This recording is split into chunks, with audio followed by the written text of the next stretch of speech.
Então, bom dia. Hoje é dia 12 de novembro e nós vamos começar a leitura da página 44, mas antes vamos fazer a nossa retrospectiva. Então, o que vocês lembram? O que ficou? Então, para mim, fica que ele continua explicando que para muitas pessoas a ciência do oculto é algo bastante fora de cogitação para algumas pessoas, né? Então, ele fala que é como se fossem enigmas impossíveis de serem solucionados a partir do mundo sensível, né, para algumas pessoas. Porém, ele diz que esses fatos visíveis, eles apontam exatamente para aquilo que é oculto. Tudo aquilo que está visível tem uma explicação no oculto, né? E ele fala também que a compreensão de todas essas coisas espirituais, ela deve ser encontrada por cada um. Mas, embora cada um possa fazer o seu próprio caminho, essa compreensão tem que ser feita mediante um estudo profundo para a gente não correr o risco de entrar numa fantasia, né? E que esse caminho, quando apoiado na cognição, ele é um caminho seguro, cientificamente seguro, ele fala, a partir dessas forças de cognição. E ele diz que as pessoas que se afastam disso é como se entrasse numa morte anímica, podendo entrar num desespero. E isso ele fala que não é baseado em um dogma, mas é baseado nas próprias vivências de toda a vida humana que ele foi fazendo ao longo da vida dele, né? Que mais que temos, né? Então, essa força vital, quando essa pessoa se afasta desse mundo, quando as pessoas se afastam do mundo espiritual, essa força vital, ele diz, que tem que vir de fora. E isso tem tempo de validade, porque daí entra num esgotamento, que esse caminho tem que vir do interior, né? Que mais? Eu acho que é isso. E o fruto da ciência espiritual, ele vai trazer o quê? Força e firmeza para a nossa vida. Então, o que me chamou bastante atenção daquilo que a gente leu da última vez é essa polaridade entre a vitalidade que a gente conquista através desse caminho e o esgotamento que a gente observa muito hoje em dia, né? O esgotamento, o desespero, né? Os medos grandes, né? Todos nós temos medos, mas quando entra num outro nível, daí isso preocupa. E é isso que a gente tem visto muito hoje em dia. Então, eu acho que a outra coisa importante é que isso não é um dogma, né? Ele faz essas vivências internas para ele comprovar, e isso que ele fala que a gente tem que fazer esse caminho. Então, acho que é isso o que eu revi hoje cedo para nós. Se vocês, por favor, tiverem alguma coisa que tenha chamado a atenção, coloquem-se, por favor. É, eu observo, às vezes, né? Há pessoas que se dizem ateias, né? Mas, assim, eu conheço algumas que têm, assim, uma força de viver e também de ajudar o próximo, de ter uma vida, sim, coerente, né? Que eu, às vezes, até me admiro, porque eu digo, é muito corajoso, né? É muito corajoso você não achar que tem uma, como eu acho que tem uma multidão me ajudando, né? Assim, então, assim, acho interessante. Ele fala ao esgotamento, ao medo, ao desespero e à morte anímica, é isso? Ele Então, fala mas assim, eu fico vendo isso assim, por outro lado, eu conheço pessoas que às vezes é bem radical, às vezes tem o pessoal da esquerda, né, que é marxista e tal, E, no entanto, eles têm um sentido de coerência diante do mundo. E, assim, nem sempre, acho que não, eu não sinto muita diferença, estou falando assim da minha opinião, entre as outras pessoas que acreditam tanto. Então, eu concordo com você, mas assim, ele não, a antroposofia é uma ciência espiritual, né? Então, Hum, ele não está dizendo que você tem que se ligar a, mas eu acho que aquilo que eu compreendo, esse caminho interior é feito de várias formas pelas diversas pessoas, né? Eu já ouvi falar, eu sou ateu, graças a Deus, né? Continua com isso, né? Com essa frase, e tenho um caminho de vida maravilhoso, né? Então, o que é mais bonito do que eu tenho visto do Steiner, a gente está lendo num outro grupo a vida dele, né? A biografia dele, que vale muito a pena ler, é bastante inspiradora. Existem várias maneiras de se chegar ao espiritual, né? Então, ele não exclui ninguém, ele não exclui. E ele, para ele poder provar a ciência espiritual, ele fez um caminho extremamente solitário, porque ninguém via o que ele via. Então, ele entrou em contato com o materialismo. E o materialismo, em determinada época, é importante também, faz parte do desenvolvimento da humanidade, né? Agora, depende o que eu faço com esse materialismo. Ele fala mesmo de alguns amigos materialistas que se diziam materialistas, mas não eram, né? Eles só não sabiam explicar o que eles, aonde eles estavam chegando, né? Então, eu acho que é isso. O ser humano é extremamente complexo. A antroposofia é um dos caminhos, e mas existem outros. A própria, ao próprio, a própria maneira de viver já é uma conexão com o mundo espiritual, né? Eu, eu, eu ouço assim trazer um ponto de reflexão que é o seguinte, por exemplo, o marxismo, né, que é chamado de materialismo dialético, eu acho que tem um ponto de encontro muito semelhante ao que o Steiner está nos trazendo, ao menos até aqui, que é a vivência. Por que que é materialista? Porque ele traz da realidade concreta, não fora dela, para poder buscar soluções para essa realidade, né? Dentro dessa dialética que a realidade nos propõe. E tem muito de dialético na antroposofia, né? O próprio Steiner fala que não é para a gente acreditar sem vivenciar, não tem o caminho espiritual, a ciência espiritual, se eu não partir da minha vivência, né? Então a gente confunde o materialismo dialético com essa sociedade materialista que a gente vive, né?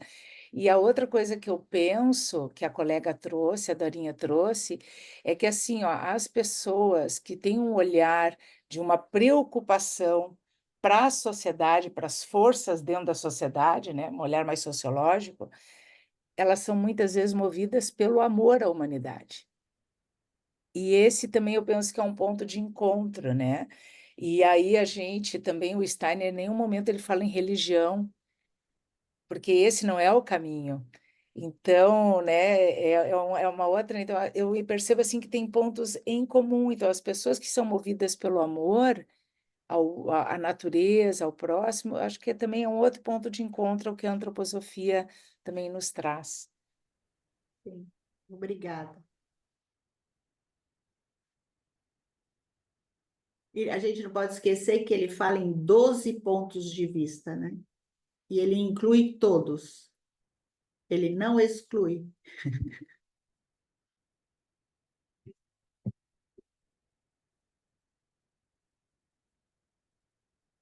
Sônia, você quer falar?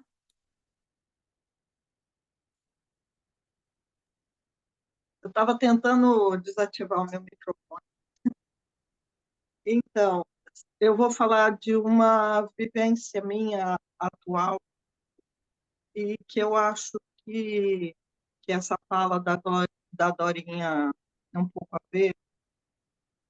Uma coisa que está sendo muito difícil para mim, que eu acho que é um dos grandes desafios nossos agora, é perceber que o caminho da evolução é individual. Então, nós estamos vindo de um tempo onde tudo era grupo, né?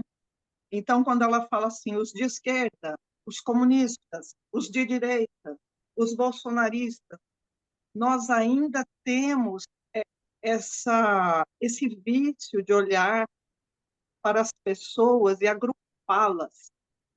Então, é muito difícil. E eu estou falando uma coisa que eu estou vivendo hoje no meu trabalho, de tentar ver cada um como cada um, né? Sem expectativas. Porque quando a gente coloca uma pessoa dentro de uma caixinha, a gente cria expectativas, né? Mesmo quando a gente coloca as pessoas na caixinha da antroposofia, então esse cara é um estudioso da antroposofia, estudou com a doutora Gudrun, então ele vai me oferecer XYZ resposta. E isso não acontece, sabe? E é muito complicado entender isso. Então, assim como a Eliana fala, existem 12 pontos de vista, eu estou colocando o meu, né? E eu acho que uma coisa muito especial é compreender que cada um tem o seu momento, está num momento evolutivo diferente. E quando vocês falaram sobre quem que vai ver essa gravação, eu falo de mim de novo. Como é que eu cheguei aqui? Sabe? Nós temos que lembrar que nós temos um anjo, que nós não somos sozinhos e saímos fazendo coisa, nós estamos ligados. E quem precisa vai achar. E agradeço a atenção. Obrigada, Ivan.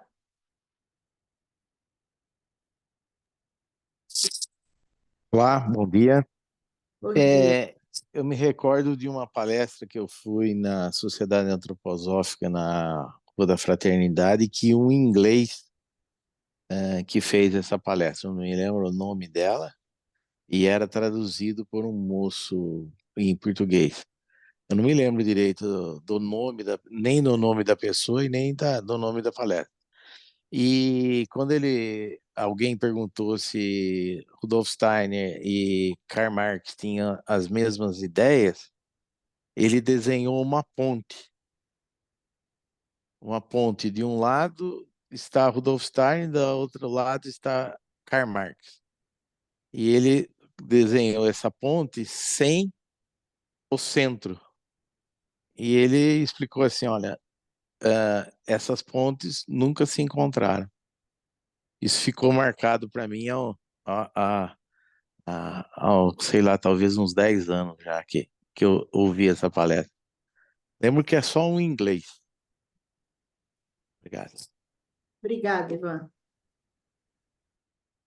Eu quero só fazer uma consideração que eu acabei de estudar no ramo o conhecimento dos mundos superiores, que eu tentei fazê-lo sozinho antes, não consegui.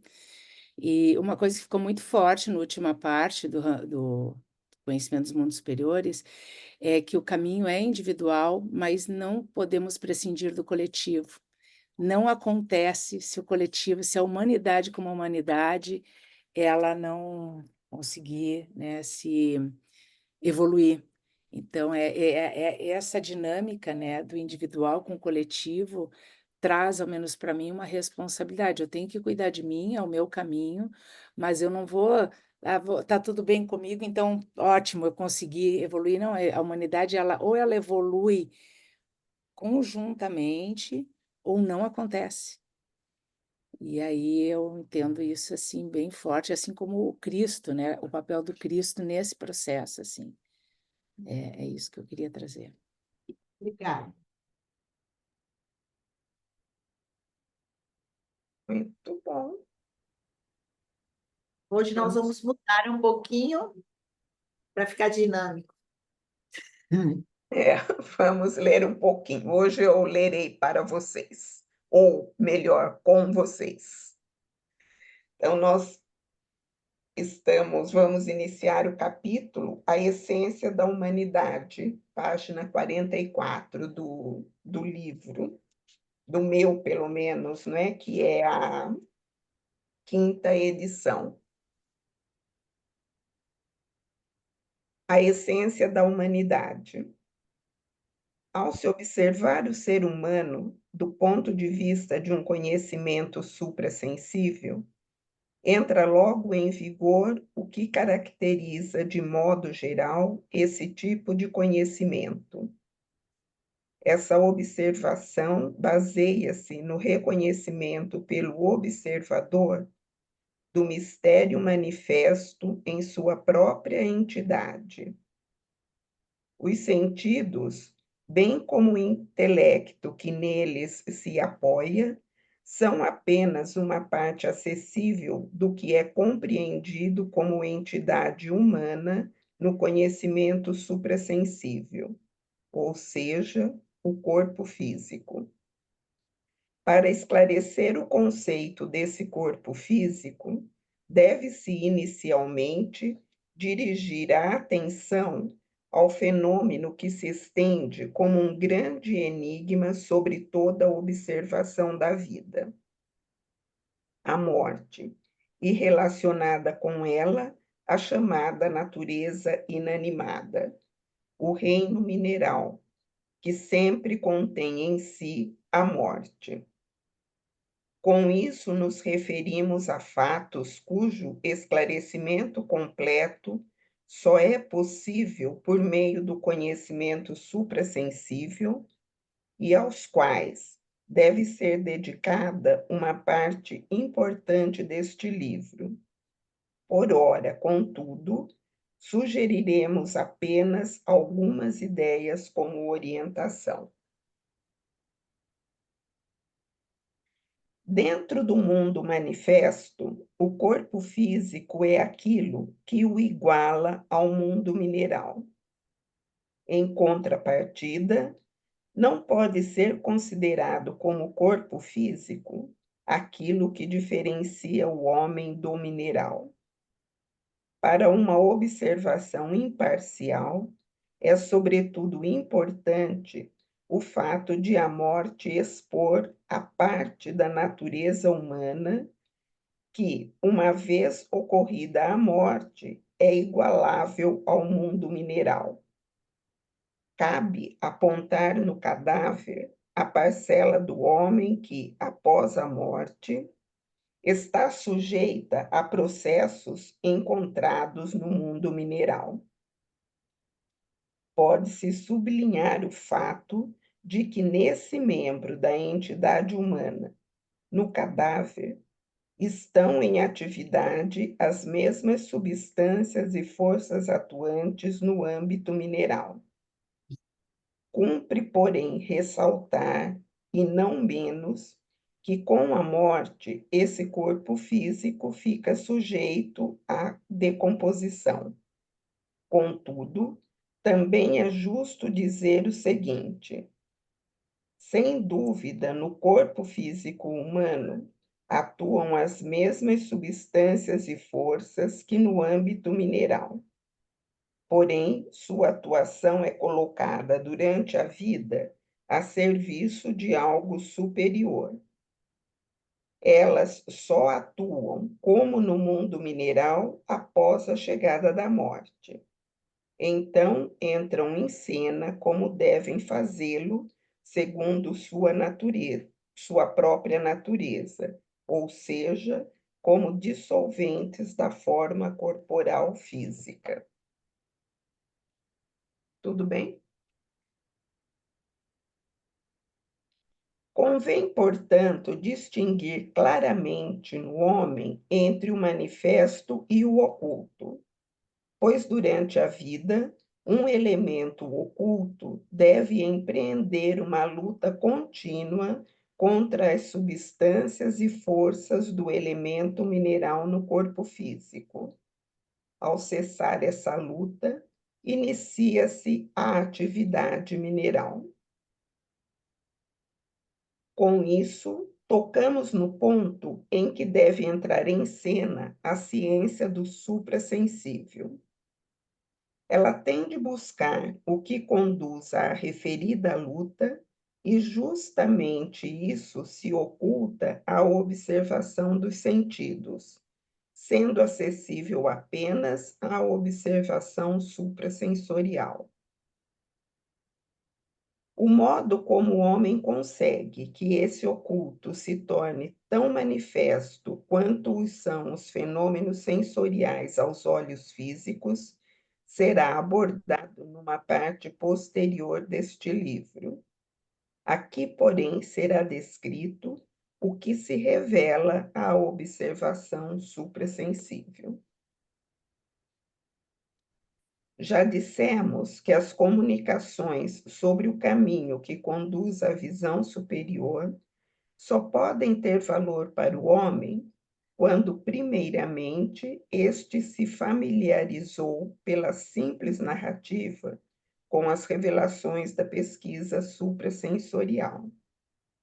É que nesse domínio é justamente possível compreender também o que ainda não se observa. Aliás, o bom caminho para a contemplação é o que parte da compreensão. Comentar alguma coisa, Eliana? Alguma pergunta? Embora o elemento oculto, que no corpo físico luta contra a decomposição, seja observável apenas pela percepção superior, seus efeitos são claramente discerníveis para o julgamento limitado ao manifesto. Tais efeitos exprimem-se na forma ou figura onde estão integradas durante a vida as substâncias e forças minerais do corpo físico. Ocorrida a morte, essa forma desaparece pouco a pouco e o corpo físico converte-se numa parte do mundo mineral restante. Contudo, a visão suprassensorial pode observar, como membro independente da entidade humana, aquilo que durante a vida impede as substâncias e forças físicas de seguirem seu próprio caminho, que conduz à dissolução do corpo físico. Denominemos esse membro independente como corpo etérico ou corpo vital. Para que não surjam mal-entendidos logo de início, cumpre considerar aspectos relativos a essas designações de um segundo membro da entidade humana. A palavra éter é empregada aqui num sentido diferente daquele usado pela física atual. Esta designa, por exemplo, como éter o veículo da luz. Aqui, no entanto, o termo deverá ser limitado ao sentido mencionado acima, sendo empregado para designar o que é acessível à visão superior, dando-se a conhecer a observação sensorial apenas em seus efeitos, ou seja, por sua propriedade de conferir determinada forma ou figura às substâncias e forças minerais existentes no corpo físico. Ai, gente, espera aí que deu um...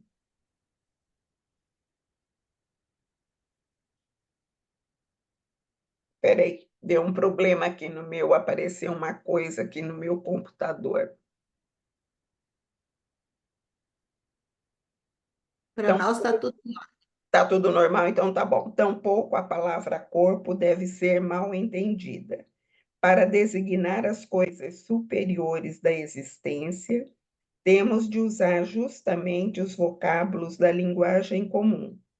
E para a observação dos sentidos, estes expressam apenas o aspecto sensorial. No sentido sensorial, naturalmente, o corpo etérico nada tem de corporal, por mais sutil que se possa imaginá-lo. Tendo chegado na descrição do suprassensível à menção do corpo etérico ou corpo vital, alcançamos o ponto em que essa descrição encontra a oposição de várias correntes da opinião contemporânea. A evolução do espírito humano levou nossa época a considerar não científica a referência a tal membro da entidade humana. A concepção materialista chegou ao ponto de não ver no corpo vivo senão uma combinação de substâncias e forças físicas, tal como estas se encontram também no chamado corpo inanimado, mineral. A única diferença é que no ser vivo a combinação é mais complexa que no inanimado. Também na ciência comum se professavam não muito tempo atrás outros pontos de vista. Quem ler os livros de muitos cientistas sérios da primeira metade do século XIX verá como também autênticos naturalistas estavam cônscios de existir no corpo vivo algo mais do que no mineral inanimado. Falava-se de uma energia vital. Na verdade, essa energia vital não era apresentada tal qual o que acabamos de caracterizar como corpo vital. Mas a essa ideia estava subjacente um pressentimento de que algo semelhante existia. Concebia-se essa energia vital como se essa se juntasse no corpo vivo às substâncias e forças físicas, do mesmo modo como a força magnética do ímã se junta ao ferro. Então veio o tempo em que essa energia vital foi afastada do ideário da ciência. Para todos os âmbitos, se consideravam suficiente as causas físicas e químicas. Ô, Cris, Oi, assim, se eu bem estou entendendo a diferença de abordagem, é que o Steiner está trazendo o corpo vital, esse éter, como uma força, né? Que depois, mais adiante, ele vai... que não depende do corpo físico, pelo contrário. O corpo físico é independente e essa força, vou dizer assim, anima, não como ânimo, corpo anímico, né? Mas essa força, ela dá forma, né? Ela apoia o desenvolvimento, né? É isso, né? E já dentro da, digamos, ciência que a gente conhece, ela busca a resposta no próprio corpo físico, no orgânico, no inorgânico, no próprio corpo físico, e não como uma força que se acopla a esse corpo. Eu tenho a impressão assim que o Steiner traz, né, o éter, que não é a luz, como, né, denominado até então, mas como uma força que molda o corpo físico. Não sei se eu estou entendendo bem. como eu também estou entendendo assim, que a resposta dessa animação, né, do nosso corpo físico não é encontrada só nas substâncias, nos minerais que nós temos, né, na ação deles. Mas essa animação não é o corpo etérico, né? O corpo etérico é aquilo que vai juntar os pontos, vamos dizer assim, e trazer e dar uma forma ao corpo físico. Mas a animação vai ser o próximo passo, porque na Isso. verdade o corpo etérico, a gente vai ler aqui, né? Mas ele está ligado ao reino vegetal que vive na inconsciência, né? Como se ficasse ele não tem animação nenhuma, em estado de coma, né? O ser humano fica em estado de coma, vamos dizer assim, só com o corpo vital. É que a palavra animação que eu usei não foi boa, porque tem a ver com o corpo É, anímico a palavra, mas eu quis Exatamente. usar como força, é uma força. Exatamente. Uhum, e vai exatamente. Por isso que Hahnemann, no seu Organon, ele fala o tempo inteiro da energia vital como imaterial. Sim, exatamente. É um corpo suprassensível, segundo o Steiner, né? É imaterial para o Hahnemann, né? É isso. Podemos continuar? Sim, Cris. Atualmente ocorreu entre muitos pensadores naturalistas certo recuo a esse respeito. De muitos lados se tem admitido que a aceitação de algo semelhante à força vital não é, afinal, loucura alguma. No entanto, mesmo o cientista que admita isso não quererá comungar do ponto de vista exposto aqui a respeito do corpo vital. Via de regra, entrar em polêmica com tais opiniões, com base no conhecimento suprassensível, não levaria a lugar algum. O objeto desse conhecimento deveria ser, muito mais, admitir que a mentalidade materialista é uma necessária consequência do grande progresso científico de nossa época. Esse progresso consiste num imenso aperfeiçoamento dos meios de observação sensorial, e é inerente ao ser humano o fato de ele, no âmbito da evolução, levar certas capacidades em detrimento de outras a um certo grau de aperfeiçoamento. A observação sensorial exata, que de modo tão significativo foi desenvolvido pela ciência natural, teve de relegar ao segundo plano o cultivo das capacidades humanas que conduzem aos mundos ocultos. Porém, chegou novamente a época em que esse cultivo é necessário, e o oculto não é reconhecido pelo fato de se combaterem julgamentos que, pela negação desse oculto, se apresentam consequência lógica, mas pelo fato de se focalizar esse oculto corretamente. Então, ele será reconhecido por aqueles cuja hora é chegada. Foi necessário dizer isso simplesmente para que não se supusesse ignorância dos pontos de vista das ciências naturais ao falarmos aqui de um corpo etérico, que em certos círculos deve parecer totalmente fantástico. Esse corpo etérico é, portanto, um segundo membro da entidade humana. O conhecimento suprassensível lhe atribui um grau de realidade superior ao do corpo físico.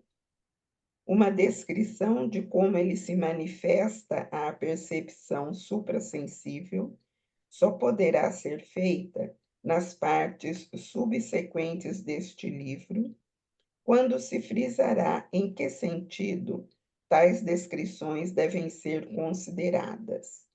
Por ora, bastará salientar que o corpo etérico permeia completamente o corpo físico, devendo ser visto como uma espécie de arquiteto deste último.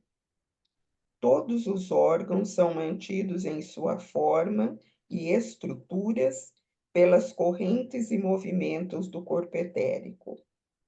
Ao coração físico subjaz um coração etérico, ao cérebro físico um cérebro etérico, e etc. O corpo etérico é estruturado como o corpo físico, sendo, porém, mais complexo. Tudo nele está em vivo interfluxo, enquanto no corpo físico existem apenas partes bem delimitadas.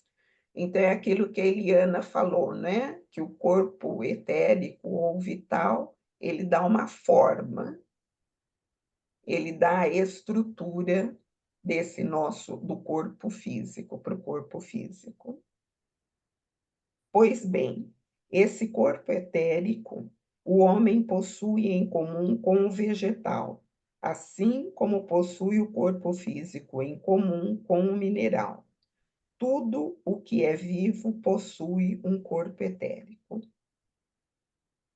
Do corpo etérico, a observação suprassensível ascende a outro membro da entidade humana. Para a formação de uma imagem desse membro, ele recorre ao fenômeno do sono, tal como no caso do corpo etérico aludiu à morte.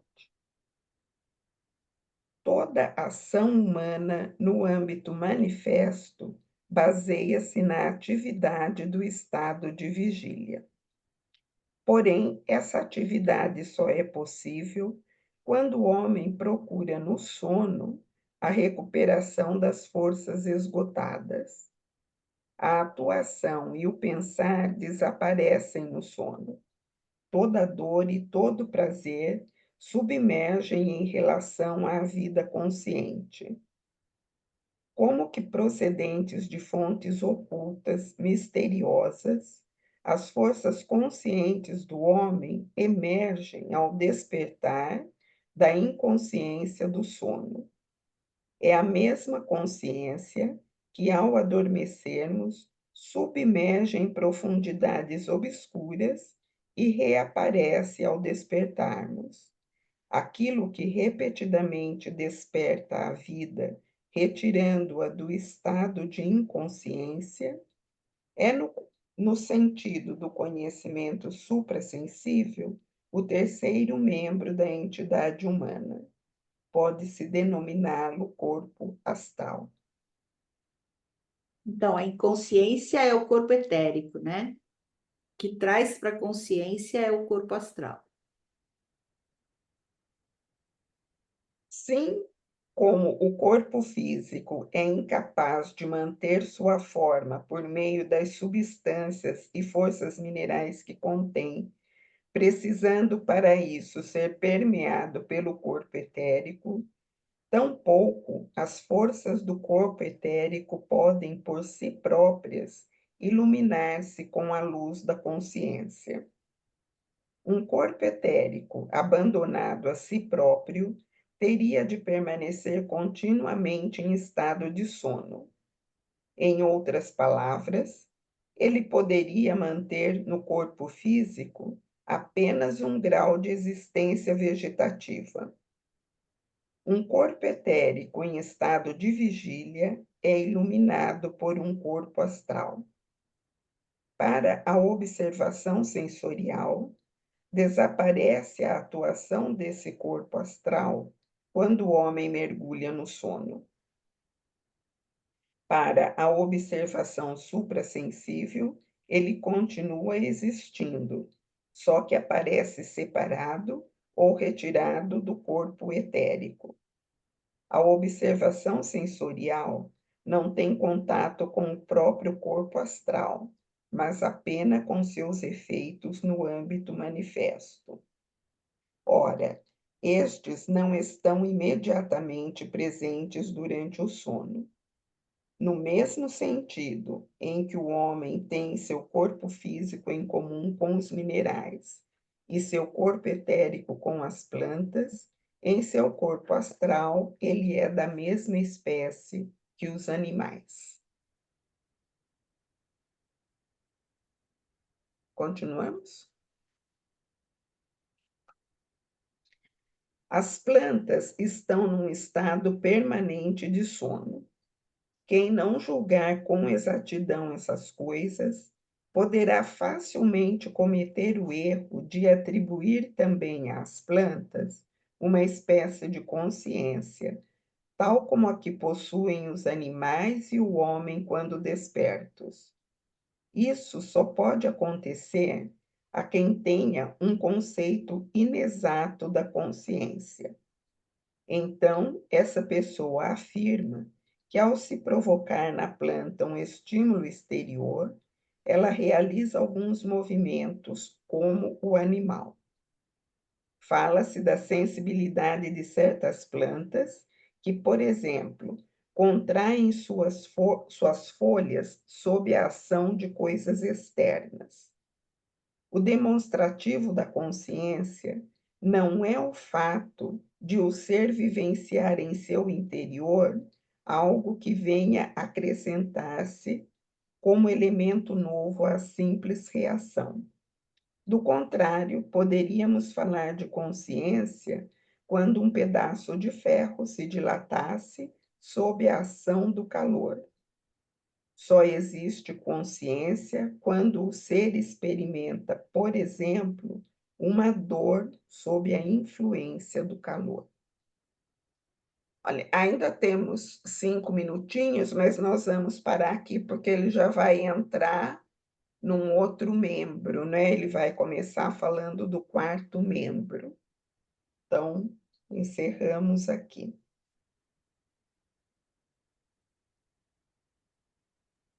Cristina, só para minhas anotações, os outros membros são quais?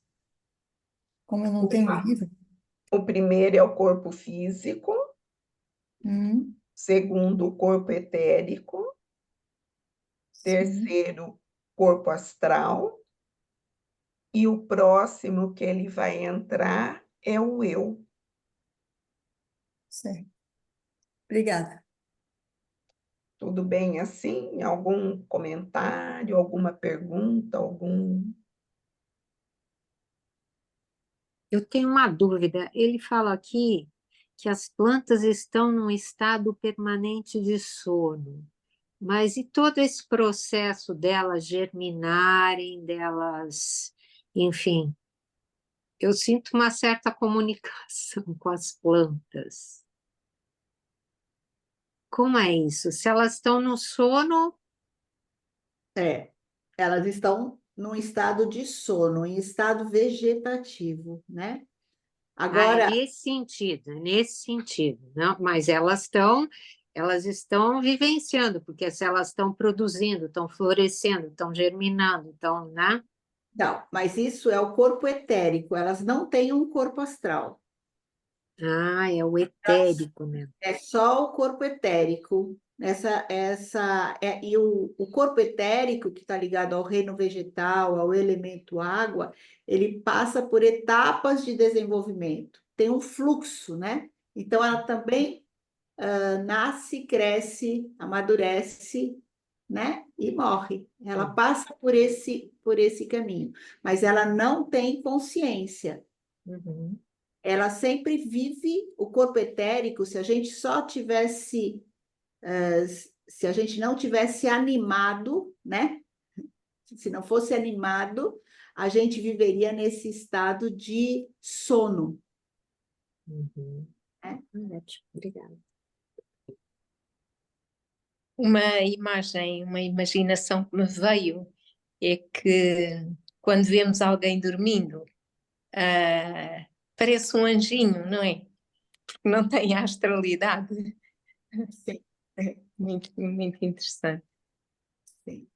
Mas todas as funções, quando está dormindo, o que que acontece? Todas as funções vitais estão lá.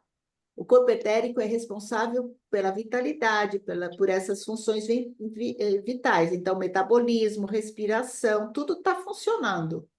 Esse é o corpo etérico. Mas a gente está dormindo, então não tem astral nenhum, não está animado. E na medicina utiliza-se o coma induzido para acessar mais profundamente à programação vital, não é? Para aumentar a vitalidade e para aumentar a recuperação do corpo físico. Legal. Muito bom. Algo mais? Alguém mais? Mas ele vai aprofundar mais nesse livro, né? O que é esse corpo etérico, né? Vai aprofundar mais. Esse é o primeiro. Vou Sim, encerrar a sim. gravação. Uhum. Uai, gente, eu não estou achando aqui. Axé.